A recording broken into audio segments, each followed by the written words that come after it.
Hola, hola, ¿cómo están? Espero que estén súper bien. Hoy vamos a tocar un tema bastante interesante que vendría a ser la antesala de una nueva unidad que va a ser de farmacología antiinfecciosa. Bueno, entonces vamos a hablar hoy de los antisépticos y de los desinfectantes. Bueno, primero tenemos que hacer una pequeña diferenciación entre dos conceptos que hasta el momento nos parecía como que podían ser sinónimos, ¿verdad? Pero tienen una pequeña diferencia. Bueno, entonces para empezar vamos a diferenciar entre lo que es un antiséptico y lo que es un desinfectante. Bueno, ¿qué son los antisépticos? Los antisépticos, o sea, un antiséptico es una sustancia química que inhibe el desarrollo de microorganismos tanto in vivo como in vitro y que tienen una acción bacteriostática. Bueno, acá hay que tener algo en cuenta de que el antiséptico se utiliza o sea, el término se utiliza para las sustancias que se aplica en superficies animadas, ¿sí? Entonces, básicamente sería en tejidos, ¿sí? Por otro lado, tenemos el concepto de desinfectante, que es una sustancia que produce la muerte de los microorganismos en objetos inanimados, ¿sí? Entonces, cuando hablamos de un antiséptico, hablamos de que se utiliza entonces sobre superficies vivas y el desinfectante se utiliza entonces para eliminar microorganismos en objetos inanimados. Entonces, son conceptos iniciales como para poder empezar a hablar un poco de las sustancias en cuestión. Bueno, entonces ahora vamos a hablar de las cualidades de un buen antiséptico y de un buen desinfectante. Hay que decir de que estas cualidades que ahora vamos a enumerar es todo lo que nosotros esperamos, ¿sí? Es como podemos decir de que un antiséptico y un desinfectante ideal va a tener estas características, ¿sí? Hay que decir de que no va a existir un antiséptico o un desinfectante que tenga todas estas características, ¿sí? Sino que más bien va a haber algunos que tienen entonces va a tener algunas de estas cualidades y otras no, ¿sí? Entonces, hay que decir entonces que casi todos los compuestos tienen algunas propiedades tanto de antiséptico como de desinfectantes. Entonces, hay veces que se puede, de acuerdo a esas cualidades, entonces si tiene más cualidades de antiséptico, se utiliza como antiséptico, o si es que tiene más cualidades de desinfectante, entonces se utiliza como desinfectante.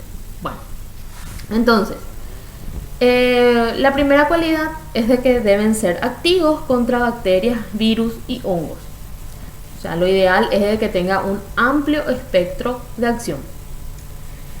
Deben tener eficacia en presencia de materia orgánica, como por ejemplo sangre, pus, etc. Escasa o nula toxicidad sobre el animal. Esto es algo que en el caso de que sea un antiséptico, entonces es muy esperado, ¿sí?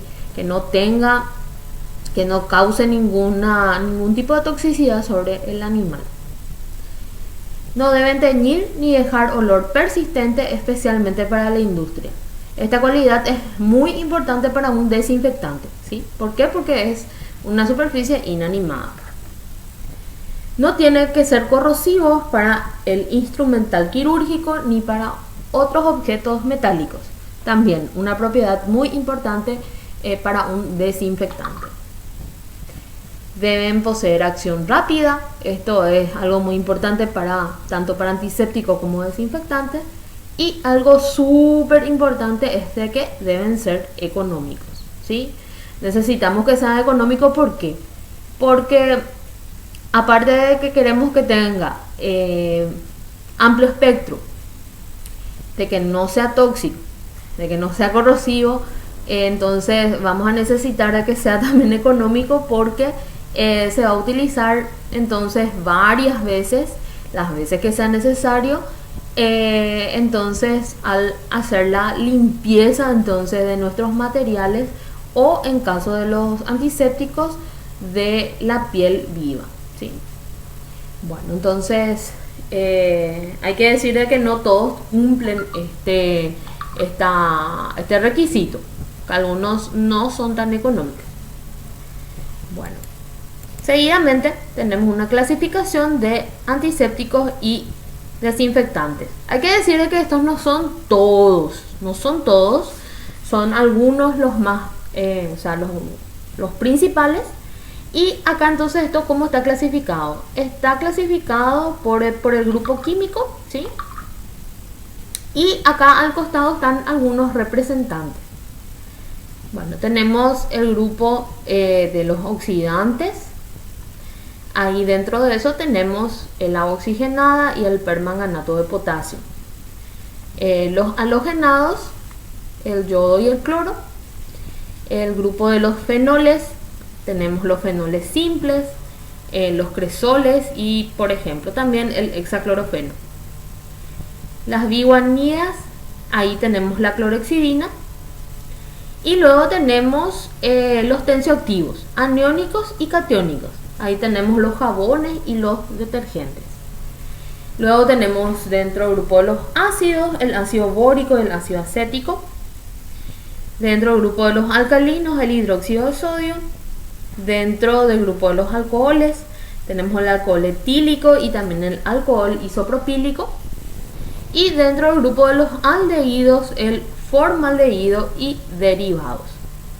Entonces hay que decir que de estos grupos que estamos viendo acá, algunos tienen más propiedades antisépticas, pero también pueden ser también desinfectantes, ¿sí? Entonces, más que nada, entonces se ven las cualidades y si es que cuál es la compatibilidad con el tejido vivo o con las superficies inertes. Bueno, en medicina veterinaria es muy importante el uso de estos antisépticos y desinfectantes para muchos casos. Algunos de ellos son, por ejemplo, para la desinfección viral, por ejemplo, cuando hay un brote de una enfermedad, por ejemplo, o cuando queremos evitar por protocolos de bioseguridad, entonces se puede incluir la utilización de lavado de pies, esterillas desinfectantes, también esterilizadores de ruedas y otras formas de descontaminación necesarias para erradicar la enfermedad o como para que no ingrese dentro de cualquier tipo de producción, ¿sí? Entonces se utiliza mucho como medida de bioseguridad. Acá vemos también esto que estamos viendo acá antes del ordeñe, entonces sería ya un proceso de antisepsia. ¿Por qué? Porque se está entonces eliminando los gérmenes que están sobre la ubre, ¿sí? Entonces un proceso de antisepsia.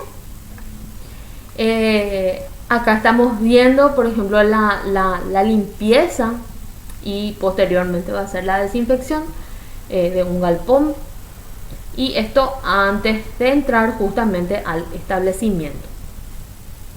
Para todos estos casos se utilizan entonces, en estos casos se utilizan desinfectantes y para este caso se utiliza entonces un antiséptico.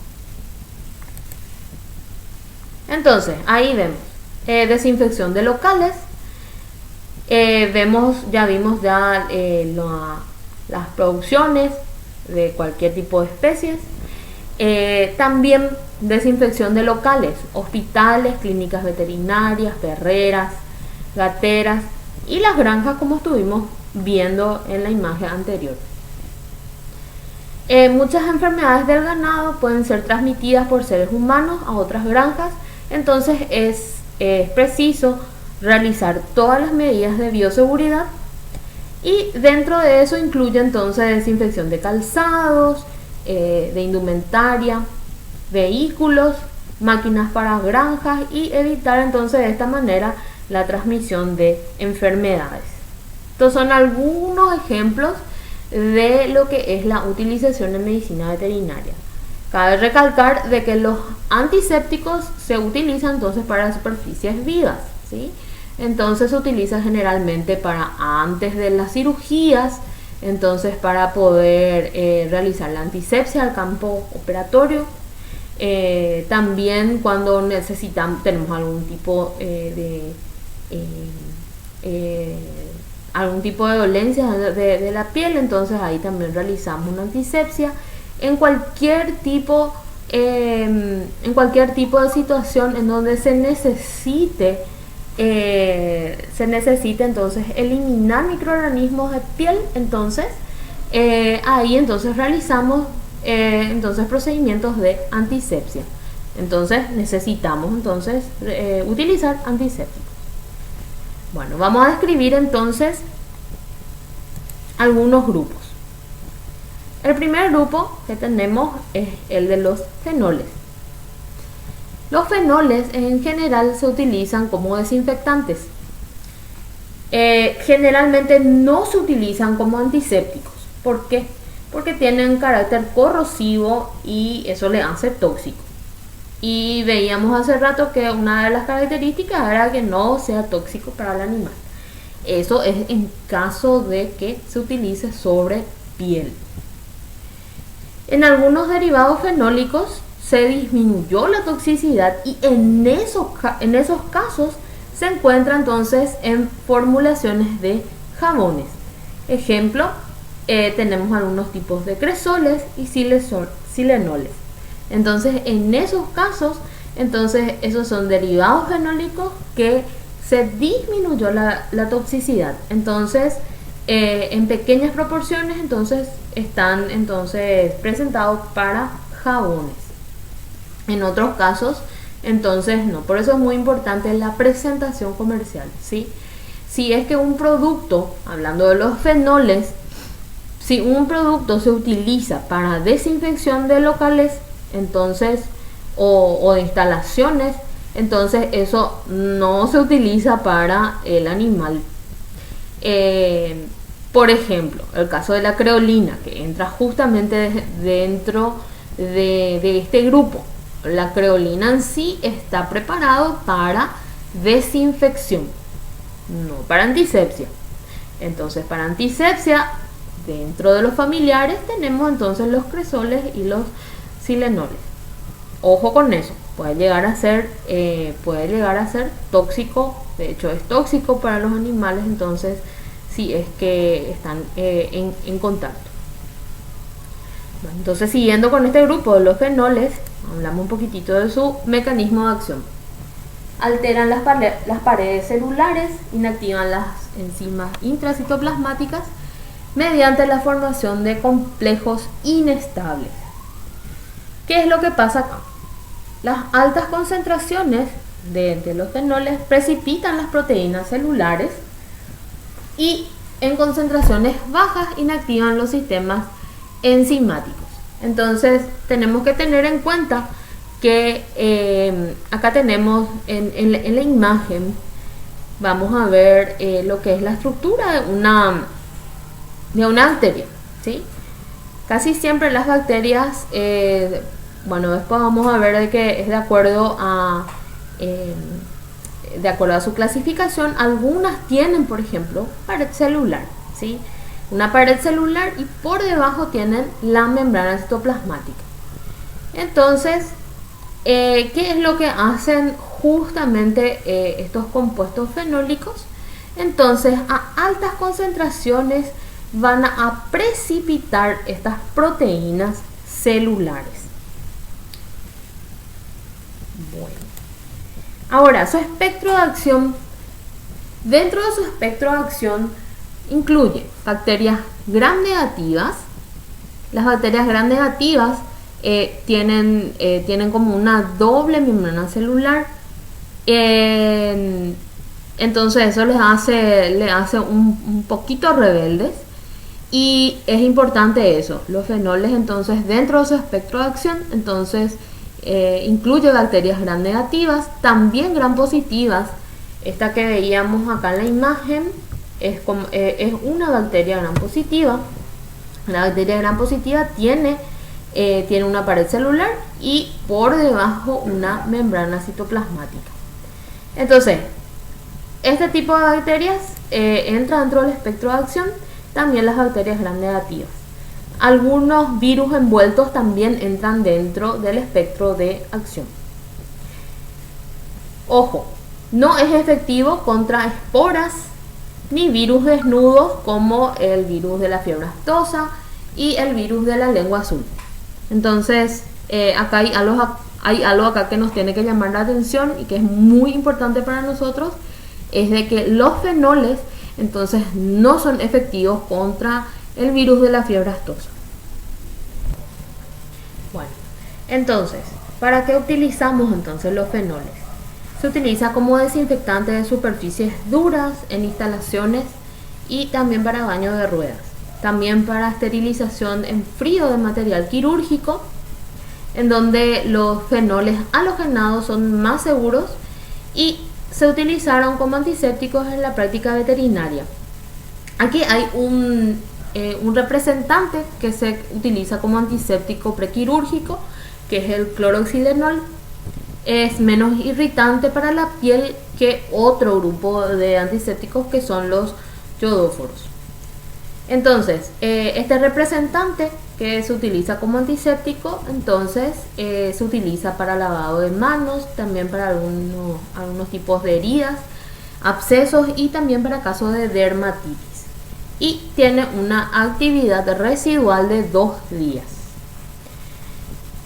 Bueno, en caso de lo que es interacciones, efectos secundarios y contraindicaciones.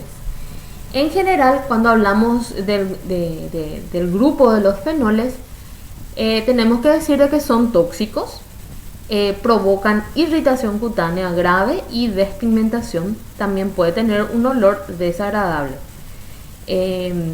No sé ustedes, pero la creolina no tiene justamente un olor muy agradable y es justamente la creolina es un producto que es dentro de esta familia. Los gatos y el ganado porcino son muy sensibles a estos productos fenólicos. Entonces, si se va a utilizar como desinfectante de superficies, entonces hay que esperar que eso seque, que no queden residuos, como para que no quede en contacto entonces con la piel de estos animales. Otra cosa importante también es que son tóxicos para el medio ambiente y no se neutralizan fácilmente por la presencia de materiales orgánicos. Bueno, el siguiente grupo son los productos tensioactivos. Este es un grupo muy importante. El objetivo principal de estos productos es eliminar la contaminación macroscópica, ojo con eso, contaminación macroscópica mediante la disolución y medios físicos. Bueno, dentro de esos productos tensioactivos, entonces tenemos de nuevo de dos tipos. Tenemos los catiónicos y dentro de esos tenemos un grupo grande que son los compuestos de amonio cuaternario, que ya en adelante le vamos a llamar CAC. Y luego tenemos el grupo de los aniónicos, de los tensioactivos aniónicos. Y ahí tenemos como ejemplo el ácido dodencilbenceno y también el sulfónico. Bueno, en forma independiente o mezclado con otros desinfectantes, entonces se utiliza este grupo para reducir la tensión superficial y también facilitar la penetración en grietas, agujeros y materiales porosos. Hay que decir de que cuando se realiza la limpieza, o sea, se habla de limpieza y desinfección, ¿sí?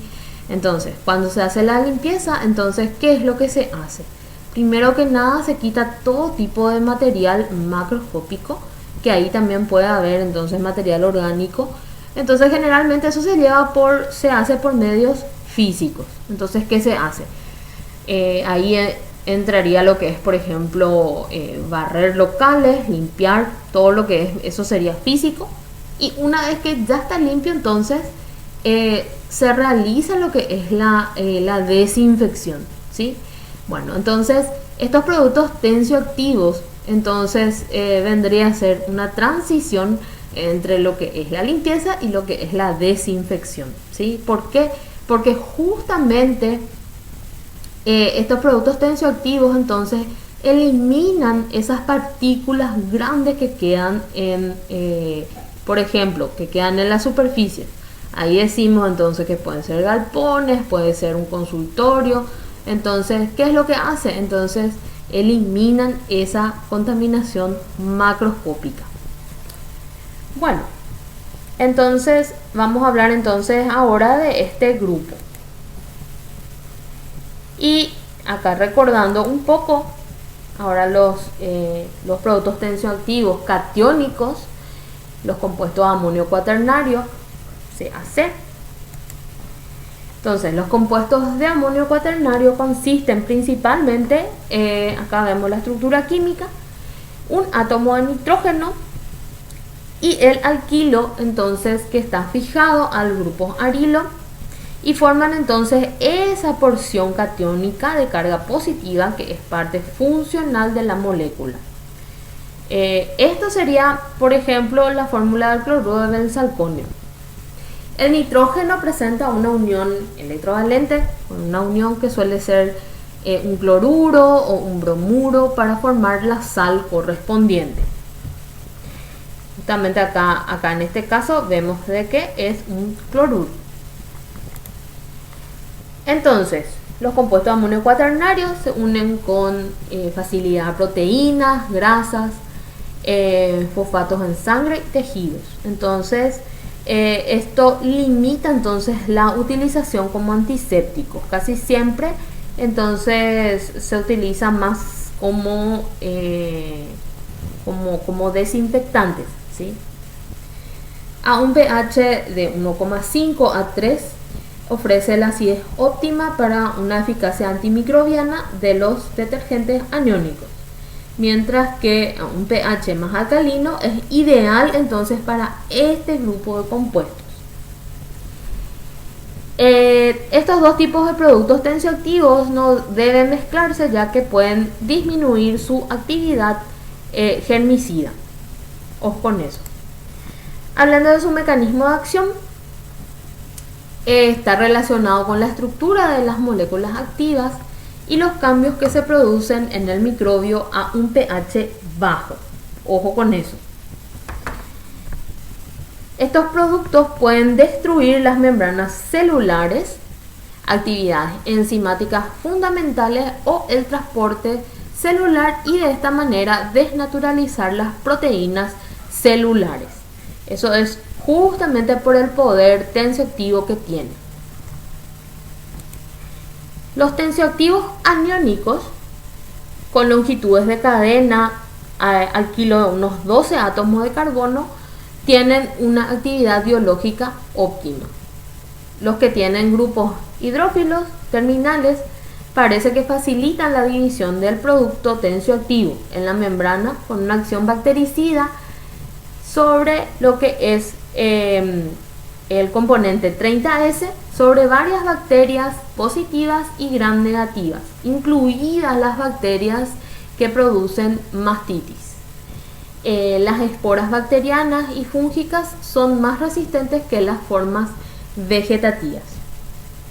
Hay que decir algo acá sobre este punto del compuesto 30S, de que el ribosoma bacteriano tiene dos porciones, una porción grande y una porción más pequeña. La porción más grande se le llama 50S y la pequeña 30S.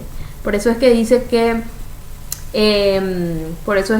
que tiene una acción bactericida sobre la porción 30S. sobre bacterias gram positivas y gram negativas. Esto es algo muy importante. Bueno, los compuestos de amonio cuaternario se unen de manera irreversible a los fosfolípidos membranales y proteínas también de la membrana celular, y de esta manera aumenta la permeabilidad.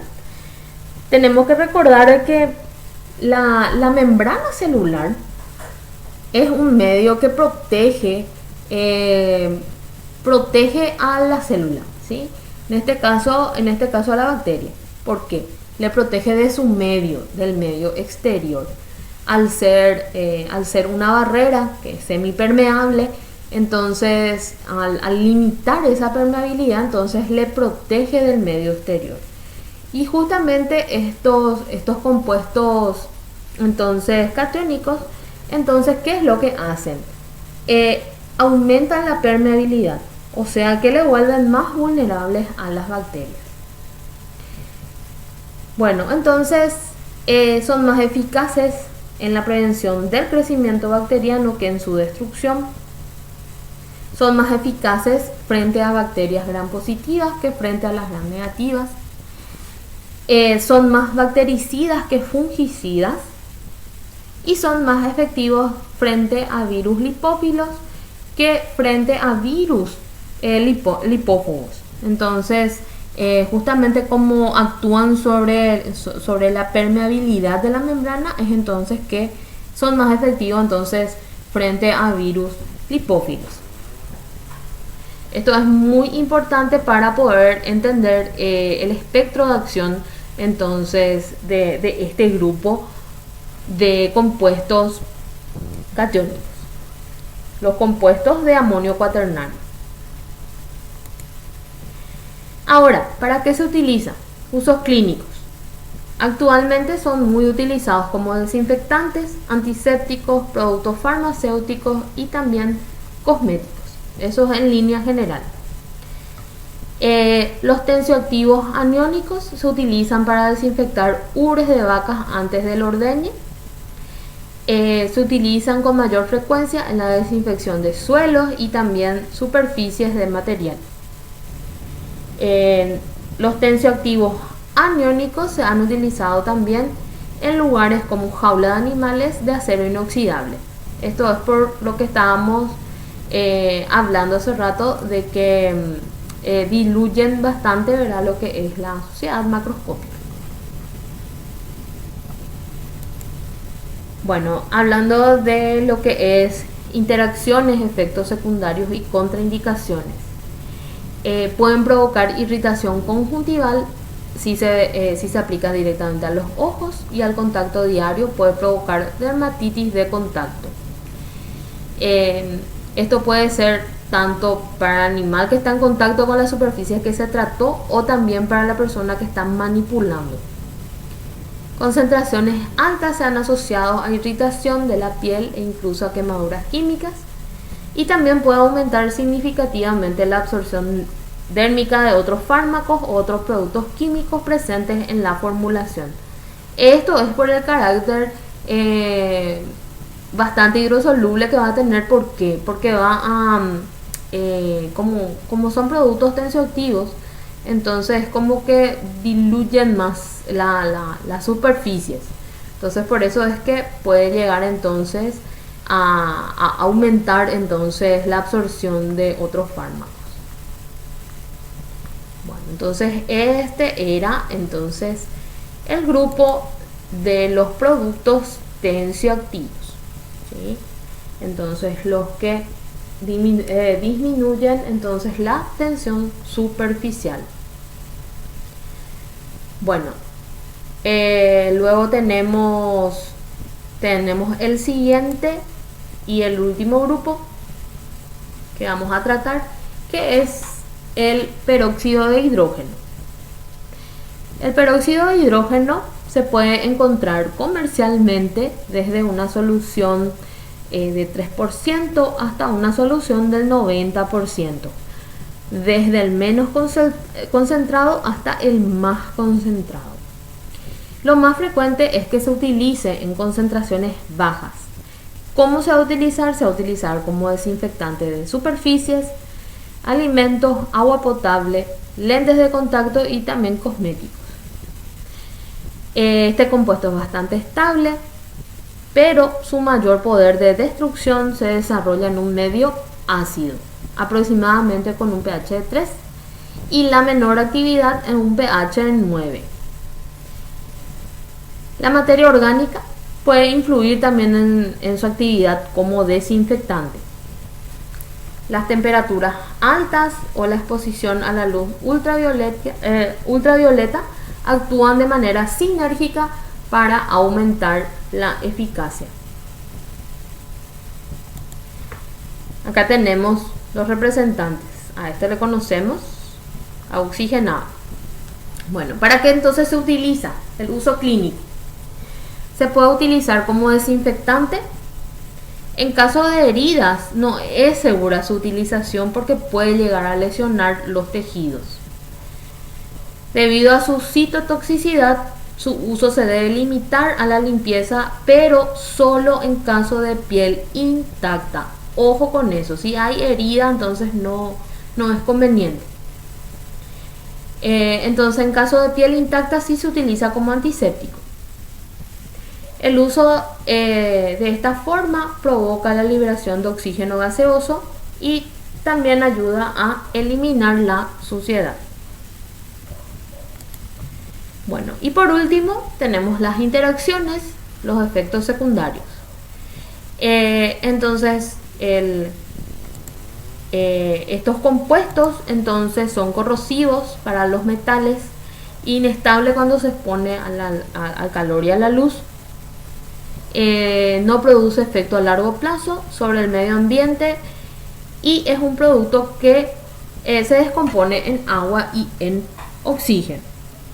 Bueno, entonces estos son algunos grupos que cumplen la misión de ser antisépticos cuando son utilizados en superficies vivas, y los desinfectantes que se utilizan para superficies inanimadas.